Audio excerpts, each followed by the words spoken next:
So welcome, fellow seekers of the servant leadership wisdom. My name is Nicholas Paulukow, the host of Servant Leadership Library. Prepare to embark on a journey with a twist, led by none other, the CEO of SWF Industrial, the proud gamer, amateur YouTuber, and aficionado of all things mowing and breakfast. Get ready to explore the unique blend of corporate prowess, gaming finesse, digital storytelling, and a deep love for simple pleasures in life. This podcast isn't your typical boardroom banter. It's a roller coaster ride through the mind of the modern leader who believes in serving others while embracing his passions. So grab your headphones, settle in, and let's dive into the electric world of servant leadership with a dash of cheekiness. Let's welcome our guest today, Brandon Stanchock. Brandon is CEO of SWF Industrial. They're a leading metal fabrication company with extensive capabilities with design knowledge, industrial experience, and state-of-the-art operational capacity. From humble beginnings in a one-car garage, SWF has grown to become one of the most trusted names in the metal fabrication industrial and serving industrial and commercial clients through the United States. Wow, Brandon, welcome. Glad you could join us today. Please help us walk us through today that intro. CEO, gamer, YouTuber, all things mowing and breakfast. We need to know more. Tell us a little bit about that. Okay, so first of all, I don't know if you've ever seen Shannon Sharp's podcast, but like he's notoriously known for having the best intros for all of his people, and I felt like you just nailed that. I don't know if half those things are true. Yeah, so yeah, all of that I think falls into my basket somehow. That was amazing. Well, thank you for that. I mean, that's a heck of an intro, though. Like, tell us a little bit about that. I'm sure it combines into a lot of your loves, but help us understand that. Sure. Yeah, so I came to SWF Industrial June of 18. Okay. So family business. Al was my father-in-law, so Al passed Christmas night actually of 2020. Oh, wow. Yeah, he started the company in 84, and then 86 bought his first building. 2010 built this second building, and then he was diagnosed with Alzheimer's dementia for about 8 to 10 years before he passed away. Oh, wow. So yes, don't want to start on a dire note, but got involved in 18 really because of that situation that was going on. We had a big family meeting. And the only reason I'm flying through this because I've told this story many a times, so I apologize. That's all right. So yeah, so that's when I came over here. Had no idea what I was doing. Was in power plant construction for 10 years up until that point. So the gaming piece of that, I've always been a monstrous gamer since I was about 11. I got a Nintendo when I got my tonsils out. And then pretty much never looked back. But in that 10 years, I traveled for 8 years straight. I'd be gone for 6-9 months at a time on these projects. Okay. And so it was just me and my Xbox traveling the country in hotel rooms or staying in terrible places that most people wouldn't stay because I wanted to save money. So. Hey, that's smart. You really utilized your time quite well there, right? So yeah. That favorite game then during that time? Oh man, pretty much anything team-based or co-op based. I'm big into shooters, but anytime I could get on and play with my friends really carried me through that 8 years because it's pretty lonely being out on the road, not seeing your family for months on end. I was single for most of that, so it wasn't a big deal, but most people were going to the bars. I was going home and getting on my headset and playing with my friends. So I saved a lot of money, stayed out of trouble, and then I've just kept up with that. I think gaming is probably the passion that will live forever. Oh, that's awesome. Does it also, kind of coming from the role that you're in today, right? Like can be a lot of stress and a lot of anxiety potentially at periods of time. Being a leader never has any of those things. But, just in case maybe it's in your world, it's possible I could see how kind of the gaming gives you somewhat of that relaxation too. Is that true to say? Totally. Yeah, if I'm really, really stressed, I would struggle with concentration. So I'd probably have to switch my games up to like something easygoing, like maybe Farming Simulator where I'm just picking crops. But if I want to get like super salty in shooters, I have to be in the right headspace for that as well and not too exhausted. But yes, it is definitely my unplug. I see lots of online articles about how it's such a waste of time, blah, blah, blah, blah, blah. I counterbalance that by having YouTube be a part of that. So I try to keep my creator versus consumer ratio within reason. So, and I don't know, that's kind of how I battle that with my own head. I need it, and I use it to also create things, so it's not as bad as everybody makes it out to be. I think it's a really valid point because for me, for example, I kind of like to use music. People like yell at me. They're like, "Why do you have like a show or music running while you're working on something?" And I'm like, "It's not the act of watching it. It's Yes. the act of that like constant that allows me to kind of reset, get in the zone." And it sounds like kind of the gaming is the same for you, I would imagine. Yeah, and I'm a hugely competitive person. It kind of scratches that itch as well, even though I'm not Okay. the best or will never be the best. I enjoy that competitive side of things. Yeah, and then trying to be the most non-toxic person on the internet online is also Mm. important to me because it's so you want to really test your relationship skills and how quickly you can make somebody your friend. Try dropping into a random game with someone from anywhere in the world and get them to be your friend in under 30 minutes. Mm. It's what I do literally every night. I just had a guy last night I met and we played like 5 games in a row because we hit it off in 30 minutes. I don't even know who this Really? person is. I Right. just start a conversation, say hello, how's your afternoon going? Blah blah blah blah. And then yeah. That's amazing. My son says the same thing, so I'm connecting with that. He's just about to go to college, and he said, "Dad, listen, I am loud and obnoxious up here, but I'm meeting from people from around the world that I've Right. never met. Yes. And you give me a hard time for a balance of like being out and being in there. But he's like, at nighttime I get to meet people that are in different time zones. It's pretty cool. So Yep. yeah, that's neat. My gaming friends came to my wedding, so that's how important it can Did be. they really? Did they Yeah. come? They physically or virtually did they come? Physically, yeah. So a guy from Florida, Cape Cod, New Jersey. Yeah, so I had friends from all over that flew in to come to my wedding. That is awesome. I think that's going to really tie into some of your leadership that we're going to learn Mm, about here today. But yeah. before we get into that, I got to know. I was told by a few people I have to ask about the hats.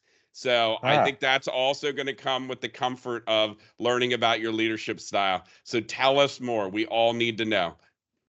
Yeah, I don't know. It's a style thing for me. I like to, so anybody who works here knows that I really try to match up shirt, hat, shoes type situation. So I take that pretty Okay. seriously. Oh, okay. The shoes thing is just of recent. I've started becoming a bit of a shoe connoisseur.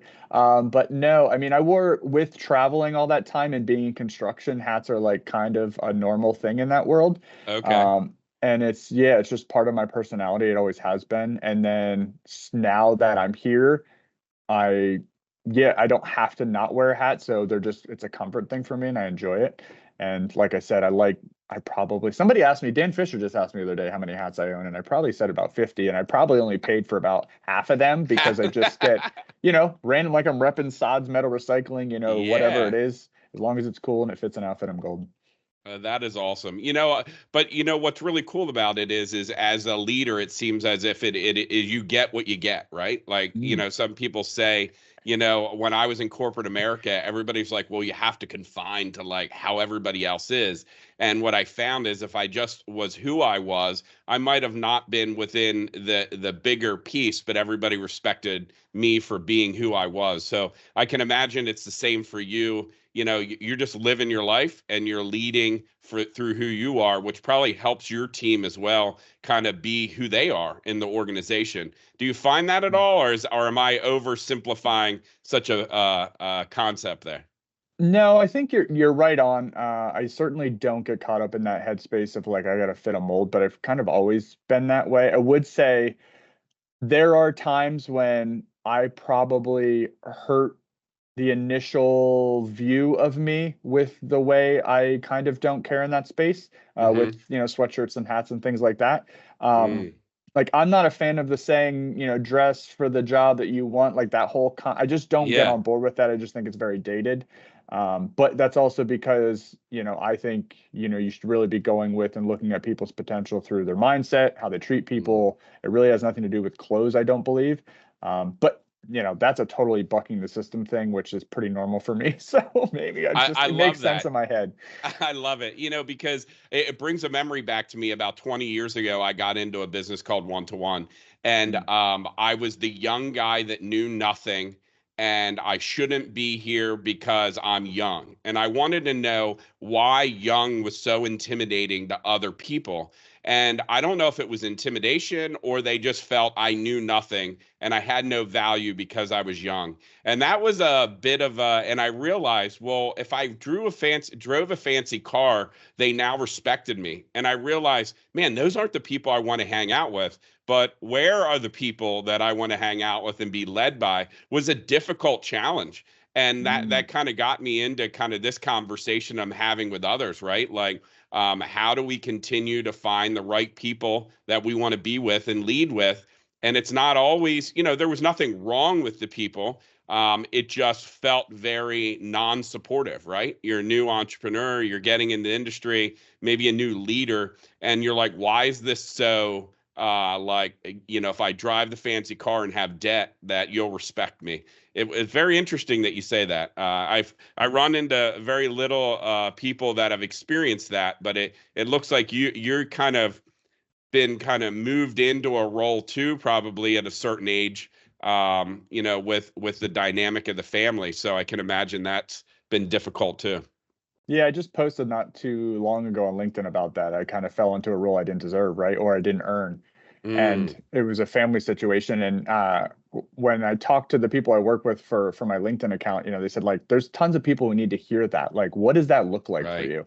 And so when you put it into words, it's just like, yeah, it was a opportunity. It's not something I ever wanted. I always tell people if Al had his choice, I would have been the last person on the planet to be in this seat because we got along, but not in that. We weren't that close. It's Mm, just I had the experience at that point in time to help out as much as I could. So, yeah, I had I think imposter syndrome. I talked about that in a recent post quite a bit. But the one thing when you're walking into those situations, I feel like if you just, like you said, be yourself, be as genuine as you can, be as humble as you can with understanding what you're good at, what you're not good at. I think that's the right. big thing for people is being okay with your insecurities and letting people know that. Like, so one of the very first things I said to everyone when I got here is I don't know how to read a tape measure. I'm the most mechanically deficient person probably in this building. And so when you talk shop, I can't live that world with you. I will walk through and love everything you build because I can't even come close to being able to do that. I barely change my own mower oil like without YouTube videos. So it's a struggle bus. But that probably gives you an advantage, right? I talk to other entrepreneurs and other groups that I'm in, and they run businesses that they have. One is like, I'm running an IT business and I have no idea what IT is. I'm just great at sales. And he was very, he just owned it, right? He's Yeah. like, I don't know, don't care, but it gives me an advantage of not knowing because I can ask a lot of questions, Yes. which in turn then creates a lot of potential solves where there might be issues that we've done it the same way. So have you experienced that with kind of transitioning into the organization? Yeah, I mean, the diversity of thought I'm a huge fan of. That's why I probably bring more people into meetings than I should, or that people see as needed. I am a complete opposite of Elon Musk. I love the diversity of thought. Even if it's only one tiny gem that comes out of someone's mouth, it's something that the rest of us couldn't think about because we are just ramming Mm, into the problem the same way. Yeah, I love large groups. I love bringing people in that aren't comfortable with meetings, right? So to learn, yeah. maybe just to learn etiquette. I remember the president at my last company, he took me all the way to Texas just to sit in a meeting and get yelled at. And I wasn't allowed to say anything, but he said, you need to experience what this feels like. A Mm, customer that is that unhappy and you have to just take it, even though you're not completely wrong. It doesn't matter in that moment. And doesn't I'm like, well, how do I prep for this? He's like, you don't even have to prep. Just sit there and shut up. So, yeah. not that we're doing that, but I think not talking over each other. Teams is difficult versus being, in person. All that stuff people have to learn. And if you're not exposed to it, I think it's a big disservice. That's an excellent thing. I think that goes into something. I'm going to read this one and Mm. go off that. I saw on your LinkedIn, and I love this. It says, if you want others to like you, if you want to develop real friendships, if you want to help others at the same time as you help yourself, keep this principle in mind. Become genuinely interested in other people. Dale Carnegie. And that's exactly what you're saying, right? You're just becoming interested in those people regardless of what seat they play in the company, which kind of builds that inherent trust, right? Mhm. The one question I do have for you in your unique situation, you had said earlier, like, hey, I was placed in here and I felt maybe that it was, I didn't earn it. Mhm. How did you build the trust of the organization or the people that you lead today? Well, the group I walked into was incredible. It wasn't an easy road for anyone from Okay. multiple situations. So um, they've they've been through not some easy times in the past, so this was another one they had to get through, but they had such belief and such they worked so hard for Al. So that Mm, walking into that, like I'm very aware of what I was able to walk into, okay. which was a huge benefit. 20, 30-year individuals, employees who were there for the long haul. Wow. That makes it really just a better environment. My COO never fought, could have very easily said, why not me? Never any of that situation Hmm. happening. I also realized how important that was for me to like, okay, I can settle while everybody Uh, else is trying to settle. And then the one thing my boss told me at my previous job before I left, he said, you're a proponent of change and you see things other people can't. Don't try to change too much too quickly. And I was ah. like, oh boy, how am I going to not do that? So I really tried to take it in pieces. The first thing I attacked were things I was comfortable with. Project management is a big core of mine. It's Okay. where I kind of based my roots for 8 to 10 years in the field. So that's the first area I started with, and just tried to take incremental change. And then had to learn sales, had to learn marketing, had to learn Mm, HR, like all that. I didn't know any of that. I see. What was the biggest challenge for you in the areas that you're trying to learn from a leadership perspective, right? So you were kind of the leader trying to sell the mission and vision. It sounded like it was really ingrained in the organization already, and Yes. it seems like that the operation ran quite effectively. Mhm. What were the things that you did to kind of teach others, right, that might be in a similar situation or becoming a new leader to kind of get people on board to trust you or to say, "Hey, follow me." Yeah, and I don't think that was ever my goal. I think that was what helped me because it was never I'm not. So I remember very early on, Brian and I had a conversation with my COO, and I said, like, you and I are the only ones stressed about certain things of the company. And I'm like, I hate this. I said, because most of the time I can't solve it or we can't solve it directly. Mm, And then that's kind of the moment we started getting really transparent with data, with information about the company, with order entry, with quoting goals. Like we really started making okay. these reports and just exploding it to the entire company because I'm not going to be the only one stressing the company about stuff I can't completely control myself. And I think Mm, that eureka moment really switched to the accountability model. We use data a lot more than probably most people are comfortable with. But if okay. I get red ass about something or about someone, the first thing I go to is pull the data on that person and either check myself Mm, or it, also goes with my thought process. Usually it's checking myself because I'm just being emotional about a situation or a time period. And I mm. don't think people lean on that enough. I think if you as a leader live in subjective kind of data sets or Yeah. you're going to go back and forth on decisions and you're just going to be spinning in a circle. And Mm. I think that's a huge detriment to the employee base.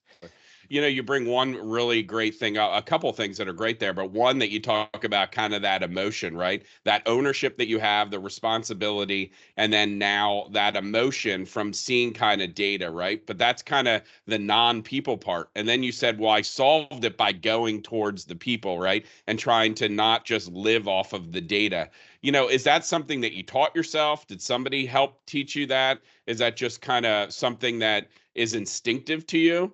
Um, a Yeah. lot of people may just lead with, the number says, and you're horrible. You need to figure this out, solve it. But it doesn't sound like that's the way that you go about things.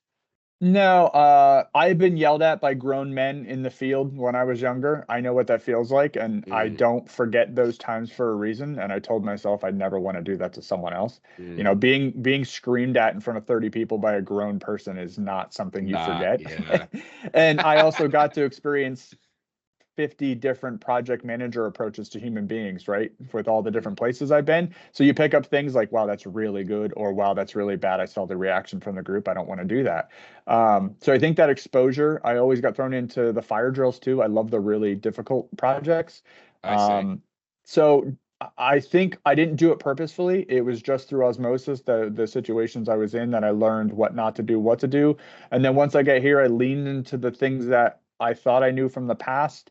I always it was data centric. That's how we controlled projects. And then I just added the human element of, okay, well, no one wants to not do a good job. So just Right. because it isn't going well, they already know that, they already feel bad about it. How can we curb this and make sure it doesn't happen again? Mm. That's excellent. I mean, you just have an instinctive way to be able to lead others. Talk about kind of like inspiring. Is there any leaders that you follow or learn from every day, that you could share with the group? Yeah, I would see everybody in my Vistage group. Okay. I'm not a reader. Actually, the Dale Carnegie book, which you quoted, is probably the first book I read since for a long, long time. Okay. Okay. But it has changed my view of reading quite a bit. And I just started reading it, I don't know, the end third quarter of or fourth quarter of last year. Um, and really, it's because Dan Sod commented to me about transactional conversations or transactional relationships. And that's how I viewed a lot of conversations. And he's like, Ah, but you're not that person. You're just putting your conversations in that box. And then I started reading this book because I saw a LinkedIn post and I was like, okay, if I'm going to start this journey, let's just start with a recommendation online. And it literally changed my life enough that we started a book club here at work, that I wow. bought everybody in the book club the book. I gave them the option of being in. The only person who didn't have the option is my stepdaughter. She had to be in it because she's fresh out of college, and I was like, this is going to change her life for the better. So, but no, it's been really good, and it's changed my life just in the view of that one quote. I think has changed my life the most. Like being genuinely interested. I was okay at it. I'm pretty terrible at social networking and interaction, so I'm trying to improve on that by Yeah. using, principles from the book. Oh, that's amazing. And so, how long have you been doing the book club? Since the turn of the year. So we're over a month. We meet twice a week, Mondays and Okay. Fridays. So we do Okay. one chapter each meeting for a half an hour and we meet and talk about it. Oh, that's awesome. And who do you allow to be in the group? So I initially just invited just a small group. Most of them were my direct reports, and then not all of them said yes. So I just added some other people who I Okay. feel like would have been semi-interested. Okay. Um, And yeah, I was really skeptical at the beginning. One, it's a bunch of construction workers, and we're all going to meet about a book club about making people feel better. But I think the best feedback I got from one of my coworkers was every time this meeting comes up, I always tell myself I don't have enough time to do it. And then after the 30 Mm, minutes, it's exactly what I needed. and what do you mean by that when you say what you needed? Like just the camaraderie of the like, being with the team, or just the learning that you receive? Choice C, all of the above. Yeah, all right. That is awesome. That's awesome. So the people that say they can't get a book club in their organization working out, you're telling to them, it's impossible because you have laborers and construction people getting together and still participating. Now, do you know what the next book will be? Or I guess it'll take some time then to get through the chapters of the current book that you're working on, right? Yeah, this book's not too big. We're probably over 50% through it because we're doing Oh, wow. two chapters a week. Um, Okay. I think I'm just going to redo this book multiple times with different people. One, Okay. it gives me the option to read it multiple times so I can really instill those principles. But right now I'm doing it with just office people, but it's purchasing, project managers, a manager person, sales, BD, marketing. We have a little representation all over the board. But I did have a crew leader on LinkedIn when I posted about the book club. It was like, why was I not invited? I was like, this is round one. This is round one. That's awesome because that kind of tells you people too that want to step up and want to learn. So it's almost your own little social experiment when you kind of Yeah. post it to see who wants to get involved. That's awesome. So it seems like you're really like strong, like leader and like a servant leader, like you lean forward. From when you hear the word servant leader, like what does that mean to you? In the simplest of terms, I deem it as I use words like coworker and team member Mm, and I try not to use direct report or subordinate or those types of mm, things. And okay. that's the simplest terms for me to say like equals versus, Mm, like I have to keep everyone busy. No, we all have to keep each other busy in the sense ah, of workload, order entry. That's why we put so much data out to the team because I can't solve all of these problems. right. Never will be able to. I cannot come up with all the solutions. I've said this multiple times in the past, but innovation to me has to be a inclusive, diversive thought process. I don't think Mm, you can go tell someone to innovate. I don't think it's an action. I think it's a feel. I Right. think you have to be in the right headspace. You have to, I don't like the word safe space, but safe space. And then Mhm. you also have to be okay bringing up ideas within your group, even if they seem totally wacky or crazy. Feel Okay. comfortable saying, hey, what about this? And no one's going to smack you down or say it's terrible, right? That all has to happen in the ecosystem for that stuff to be innovated, I believe. I don't think it's an action.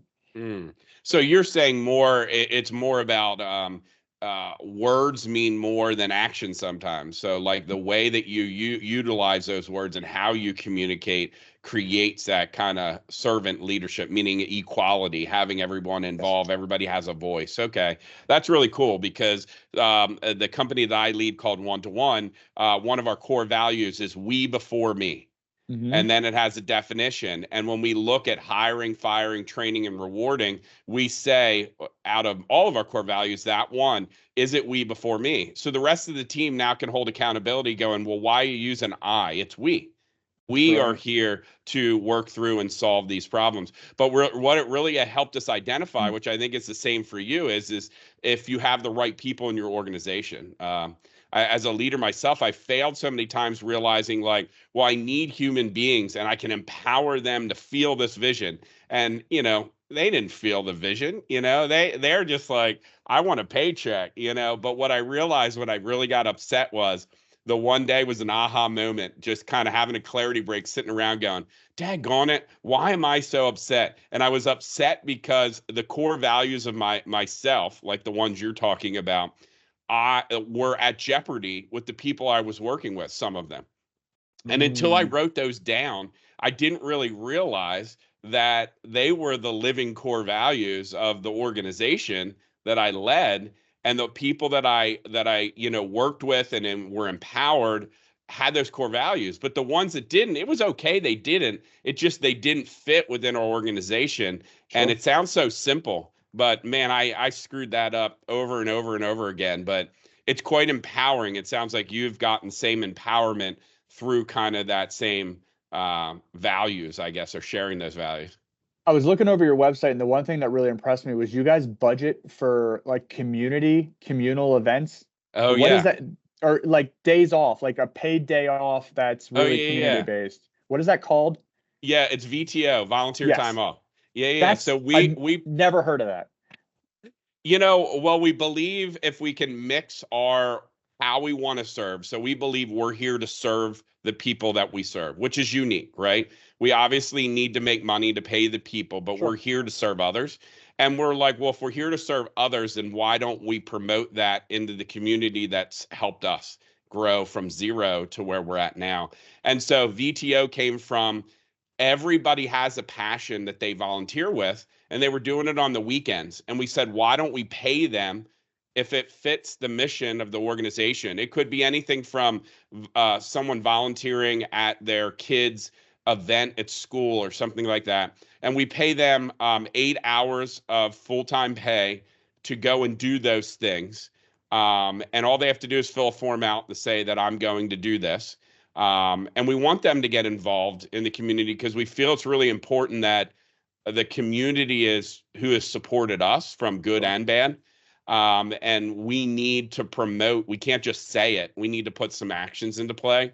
So it's been really fun. People are like, you're going to pay me to go like volunteer at my kid's school. And I'm like, yes, we need to do those things. We need to support our children or other events. We work for a lot of nonprofits too. Okay. So, like the Extra Give, Lancaster Community Foundation is a customer, and our employees will actually do VTO to Wow. just support the community foundation all night. Wow. So they'll go on their own and support it, which really makes us really excited because at the end of the day, like if we're all here to help other people, you know, um, the business, will work out in some Okay. level. Although, as a leader, when you're looking at some of the numbers, you can get pretty stressed out. Sure. Um, but there's one practice we follow called, there's a book called The EOS Life. Okay. Um, and it says, doing things with people you love. And that there's a multiple other statements, but the one that I get every time is, am I doing things or this business with people I love? Mm. Trust, and am I doing things that enrich me personally? So am I a slave to the business or not? And Yeah. man, I was looking on that last night and I was like, I got to make some changes because I Mm, must be putting too much in the business, which is nothing wrong with that. But, are you living your EOS life? So my 2024 is one goal, and all I'm saying is EOS life. yeah. How do I Brilliant. get to that point? Is You this know? podcast part of that? Yeah. So what was really cool is this podcast. I just recently interviewed a woman from the Entrepreneur Operating System who wrote a book called Process. So, and then coming up shortly is going to be a facilitator of Hmm. EOS that talks about the EOS life. And last week we did a webinar with the CEO of EOS that Wow. just talks about the life of all of us in our businesses. And what a great guy! That'll be posted online here shortly. Awesome. But I really realize like kind of living and serving others has a reward, but how do you get it down to the people in the organization, just like kind of our vision, right? Yes. Um, so I get really passionate about it. Sorry, I kind I of got a love it. little No, derailed there. totally fine. Well, I wanted to ask you a couple questions. Is this the Yes. first time you've ever done a podcast? What's that? Is this the first time like you've ever done, not me, Oh, not my episode, but is this the first time you've ever done this like type of thing? yeah, from a servant leadership perspective, absolutely. I've done other like YouTube Yeah. and other video series, but I really realized that the passion or the mission of the organization is to serve, and why we not talking about it. And I really found that other leaders like have gone through such experiences of leading an organization that nobody really hears, right? I mean, Mm, we use the proverbial like it's lonely at the top. And it is a little lonely. However, it's really neat to hear from other inspiring people sure. that have come from like your circumstance or or Dan's. You referenced Dan, from a family business and generational entrepreneurs that have come from ground zero. I really have a passion to empower people with education. And my ultimate goal is to create a foundation for entrepreneurs that will be funded way past my lifespan, just to help them. Because when I got started, I felt that there was leaders that told me what I was doing wrong, but not leaders that taught me how to be an entrepreneur or how to, realize like I'm not nuts. Like the way that I think is what a creative long-term thinker is. Uh, And so I really want to get a group of really cool people together. We want to use that in the organization too, to sure. allow a committee or board of employees be able to Ooh, give that money out. So a little bit of work, but trying to live that passion. I am in the one of my businesses is IT, and yeah. that's cool, but the serving and the people part is even cooler. You Yeah. know, Well, yeah. no, I ask you because one, your timing and delivery is it's like you've done this for a very long time. So I listened I to see. AR's full podcast, I listened to other pockets on your YouTube channel, and like I've tried it in the past and I got too caught up in the structure where you have a good Ah. flow, but you still stay within the structure. And just want everybody to know that's not as easy as you may think it is. So, Thank you. I appreciate that. congratulations to you. It's just you make it sound really easy and it doesn't sound new. I see. Thank you for that. Yeah. And I appreciate you too, just for the opportunity to jump on. You don't even know really what's going to happen, right? And you're willing to share your experiences. It's fun. We call it in our world, do you get it, want it, and have the capacity to do the job, right? And I Oh, really wow. realize that I get certain things and I want it, but there's certain things in my role that I don't want to get and I don't want it. And so what do you do with that, right? And that's the journey I'm constantly on, or we're trying to get Sure. our people on. Is like when everybody says you have the right person in the right seat. And I was like, well, what's that mean? I have a person in the seat. You know what I mean? And what I really learned out of my own ignorance is do they get the role that they're in, and do they want it? If they want it, they're coming in with new ideas and they're telling you what's really cool. And they spent the weekend trying to figure something out and innovating. And so that's what I was missing, right? Like Mm, they might have got it in the standpoint of they can do it, but they didn't really want it. And I don't want someone to be stuck in a role that they don't want. So Yeah, I get really passionate about it, although not perfect at it Yeah, either. that's because it's difficult and we're complicated as human beings. Yeah, we like to complicate things. Yeah. Yeah, no doubt. We're emotional.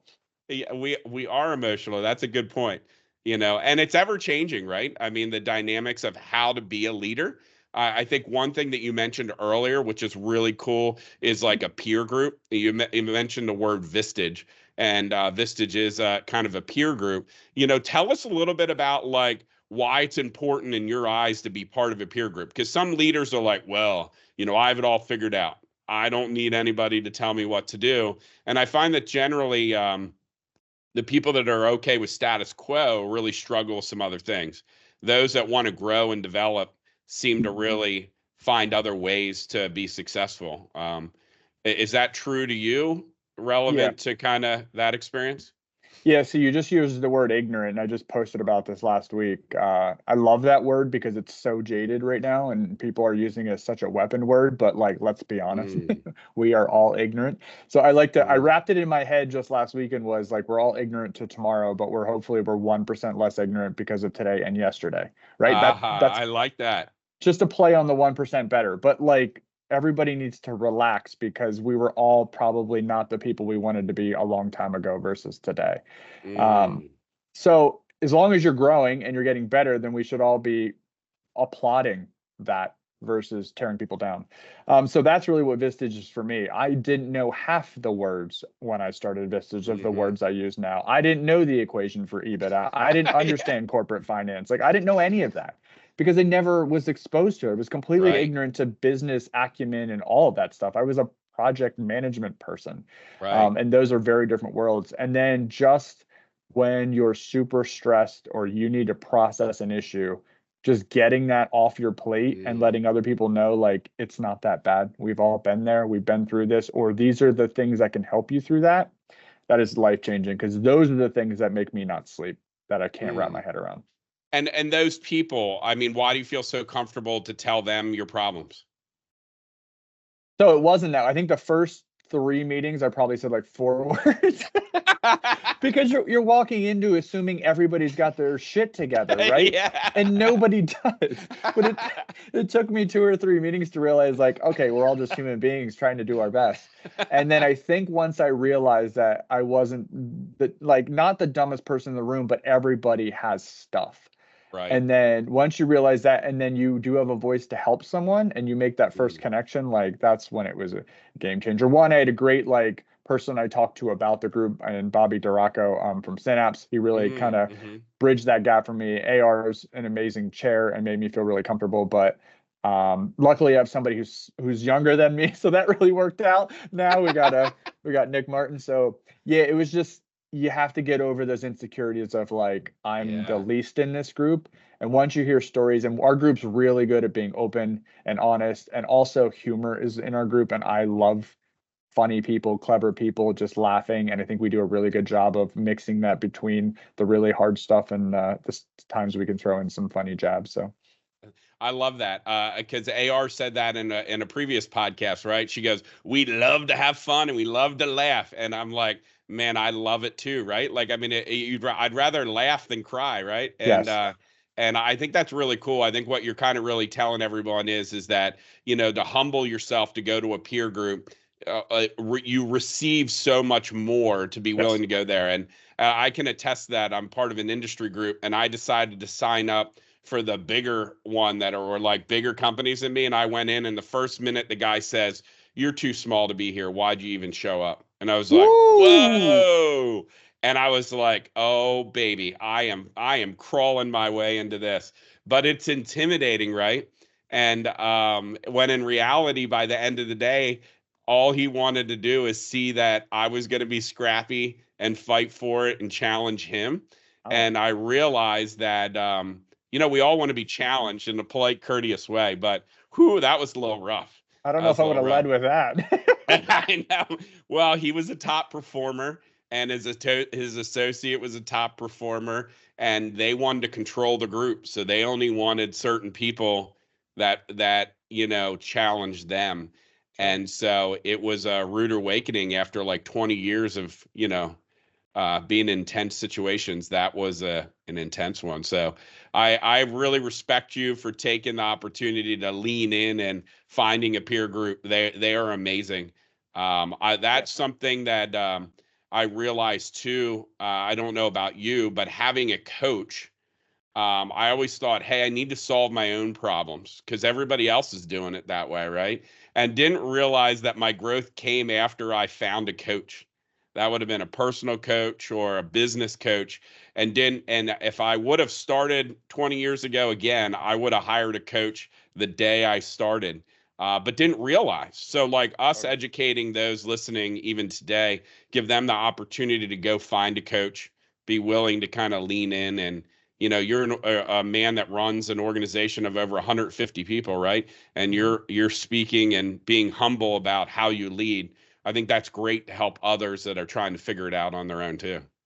Yeah, and it's not just checking the box, right? You have to be prepared to, one, allow them to really lean into things, be open and honest, be vulnerable, talk about things you're terrible at.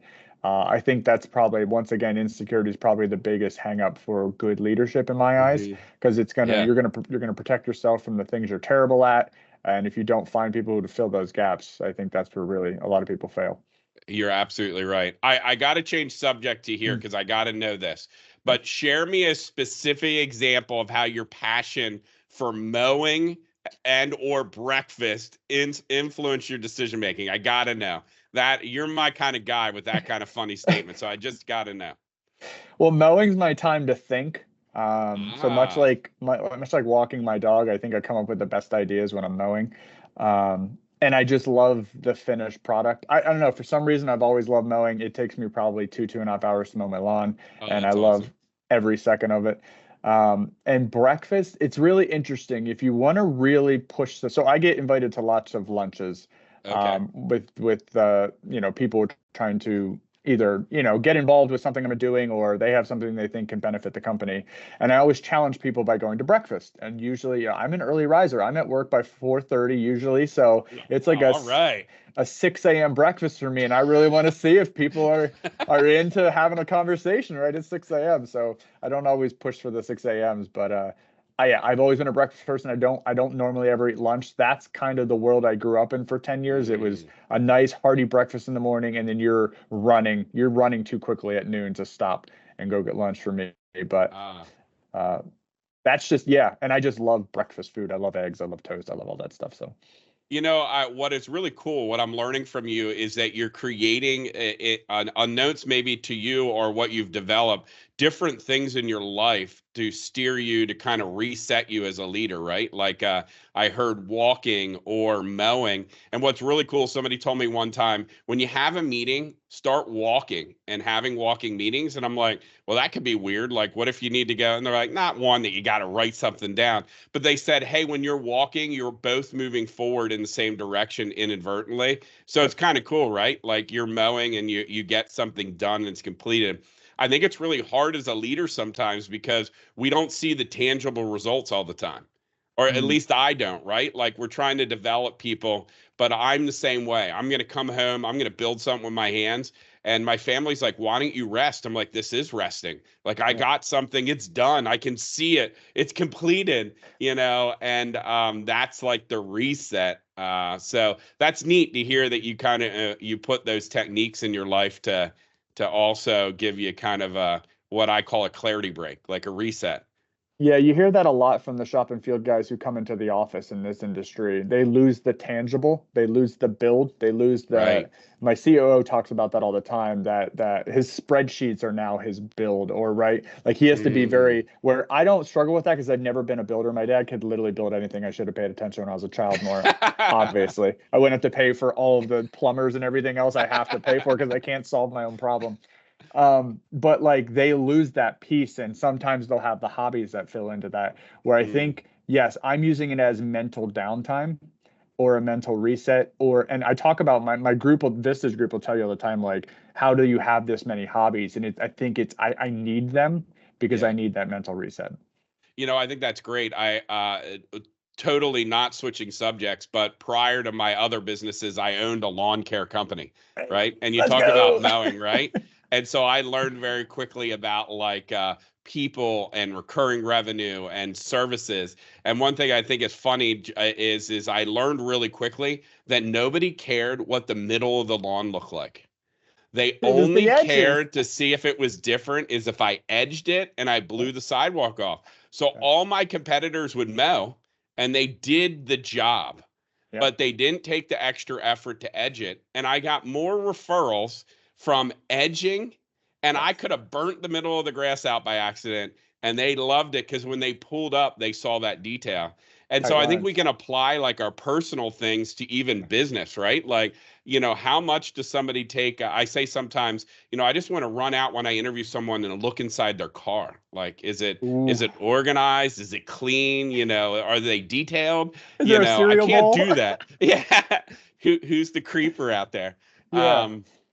But I think that there's so many people that don't do what you do, which probably gives you that edge, right? Because you're reset. And you're even teaching me, right? Like I walk, but I deprioritize it, right? Or because I'm like, well, if I do a little bit more work, then it'll be better for everyone else. But you're actually living that over and over again, which is probably healthier than most people in that regard. Well, to be honest, and this is not only for you, but for everyone listening, I saw what happens when you don't, right? And you don't Mm, want that side of things, right? Al was mm, very young when he passed away, and that mm. last couple of years wasn't that great. And, it was the stress of this place. I truly believe that when you carry all of that weight, aren't transparent, try to solve everything yourself, and he tried some of that, and the company had some of that baggage to carry, but Mm, not enough, and it just was too late. And I don't ever, work's not that important. It can't mm. be that important. So yeah, my family's really good with that too, to give me that space, especially if I'm having a really crappy week. I Yeah. had one of those last week, but like the reset of the weekend, doing things that I like to do, all that stuff, whatever it is, it doesn't even matter. Whatever your hobby is, take some time to do that. Take the vacation. I really can't stand when people say they don't take vacation. Like, I spend every hour of my vacation every year, Yeah. because I told I can't go 60 days without having a break.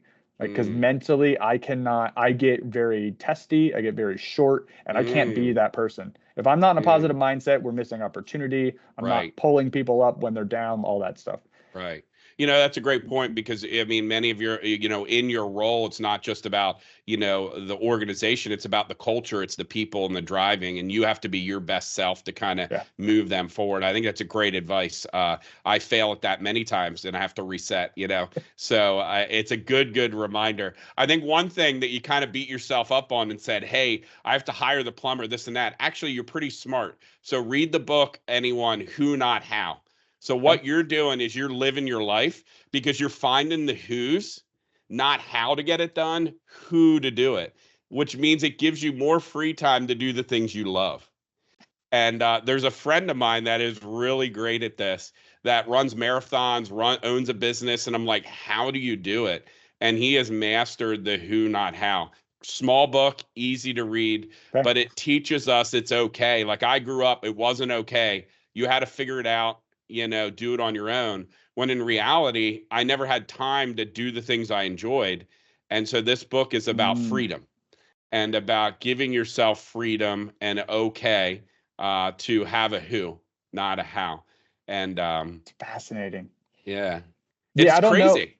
It is crazy because I don't even, yeah, it doesn't bother me, but I can see, like, I call my dad when my toilet's not working, right? But he calls But me when he's his your who. Wi-Fi, right? His Wi-Fi is not working. And I'm like, yeah, just plug this in and we'll link this up, right? So we have that relationship. But you're right. I don't even want to spend time wrapped around stuff like that, where most people will go to YouTube, go to the manual. Right. I don't want to bother myself with it because I know it's going to infuriate me because I'm not going to That's figure it right. out. Well, then we have more time with our children and our family and things that are important to us. And it Yes. took me a long time to figure that out myself because I Mm, thought I was taking care of them by doing all these things. When in reality, maybe if it was something they wanted to do too, but still trying to master that, it's and hard. it's so easy to master it if it's not local to you, right? Like we have a property somewhere else and we have to pay someone to do it because we're not there. And we're like, well, why is it so easy to have a who there, but not at home? Why are So we true. spending all weekend doing this when we could be hiring a who? And so, Mm. How much do you think that is of people, when you're really stressed, you always go back to the path of least resistance, right? So you're going to go Yeah. back to the things you're really good at. You're going to grind because grinding and hard work always brings success, right? Well, that's Yeah. not always true. You just need to back No. up and take a different view. It is, I found it was more about like kind of planning and looking at more of personal goals, like what do we want? I realized for myself, I have 4 children, and everybody says it goes fast, and my goodness, experiencing it now, it goes fast. And so, like, I had to change my mindset, even from sports, right? From leading the family, I realized I thought sports were a struggle because I was sitting there for hours and watching. And what I really found out is with having multiple kids is that was the best time of my life because I Wow. never got one-on-one time with them. And when I changed my mindset to being more of what am I getting out of this, they remember all those memories than Oh, any of the cool trips or whatever we did. They remember like, do you remember Dad when we were just driving in the car? And so I encourage everybody just to, we're leaders and we lead our teams, but we have responsibility too personally. So it's oh, kind of cool. AR hits me with that all the time. Whenever I get wrapped around something stupid, she's like, "Are you the leader of the business and the family?" I'm like, "Oh my God, you're so right." Oh, But she's right, right? You have to like it's so weird why it's so hard to transpose those qualities and those skill sets, but it's the same accountability. it is. And I think it's how we prioritize it or not, right? And I think as leaders, we're so used to leading and solving big problems that when we get home, we don't want to solve any more big problems. You know what I mean? I don't know about you, but sometimes I don't. No, Like totally. somebody else make the decisions. I don't care what we eat. There's an author called Patrick Lencioni. He wrote Yep. a book called Five Dysfunctions of Team, but like 6 other ones, and he wrote a family book that applies to the same concept, and it goes over truly that, right? Like how to lead and be present at home, and I think it's just amazing, right? It just changes when everybody's on the same page at home. It's just as good as when you're at work, right? Oh yeah, your efficiency goes through the roof, right? That's one of the things. If I'm not whole at home, my proficiency here at work is terrible. And I know people say they can turn it off. I don't really Right. believe that. Happy people are efficient people, and if you got stuff at home, you're not happy, and I'd rather you deal with that. You're absolutely right. I think what I was as leaders we bring, and it seems like you're really great at that, like bringing out like what's going on with individuals. So, Mm. we've had to teach our leaders to say, hey, listen, they have a personal life too. So we don't want to pry, but ask, hey, it looks like you're off today. Do you want to talk about it? Just to recognize that you see that maybe that there is a problem. I didn't realize like in my career when I began that leading was also about what you say all the time, right? It's about that individual.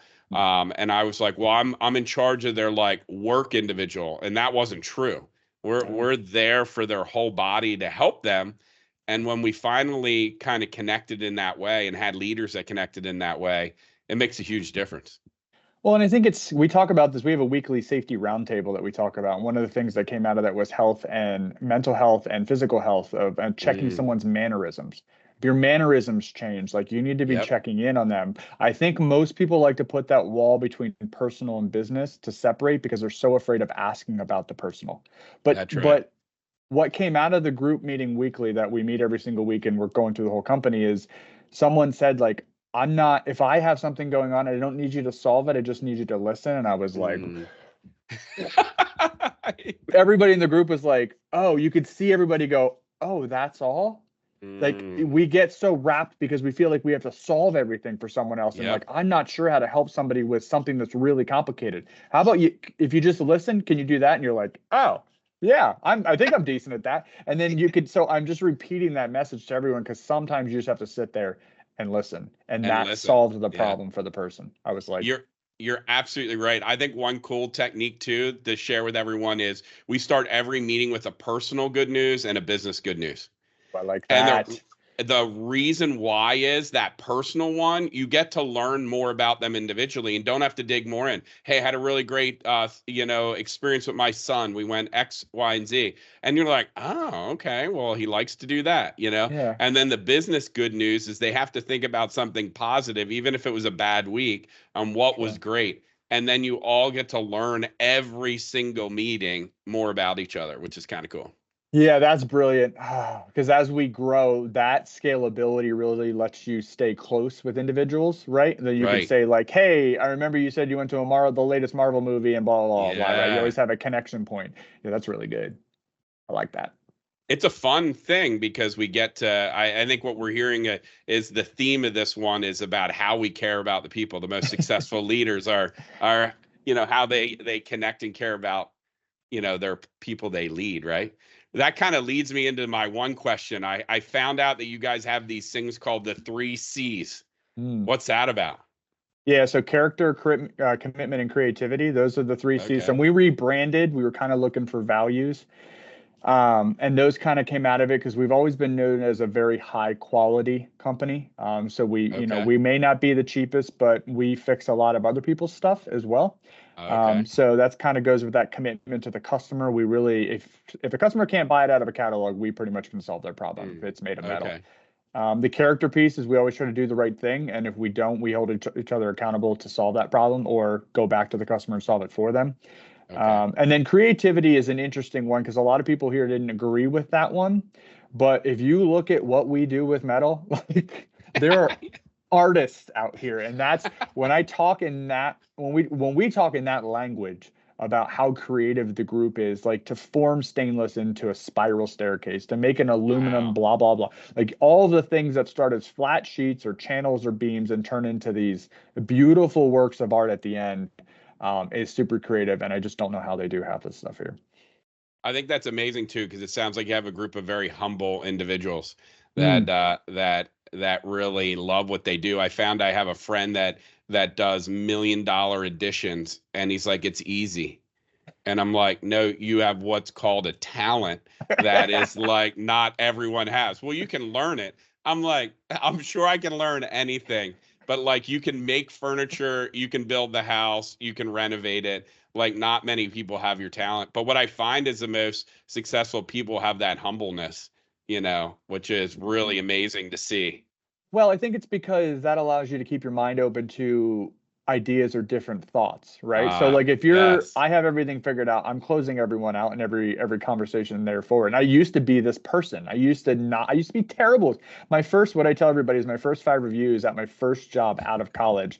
I had a 0 out of 5 stars on communication every year because my boss told me you can't talk to people this way. Like, so I was horrible at it because I could see the roads we were going down were going to not be great for the project or for whatever the sector or whatever, but no one would listen to my solutions. I get very frustrated, but I just don't know how to get my solutions across. Instead of yelling at people, you have to like negotiate. Dale Carnegie, you have to influence, you have to do all those things. Yeah. I didn't know any of that. I was ignorant. I was dumb and stupid and just yelled at people. And then as I grew out of that and then became a manager for a couple of years for people who weren't even in my state, I had to Mhm. really learn that skill and like, okay, what is going on? Talk to me. And they'd have to call me when things weren't going well.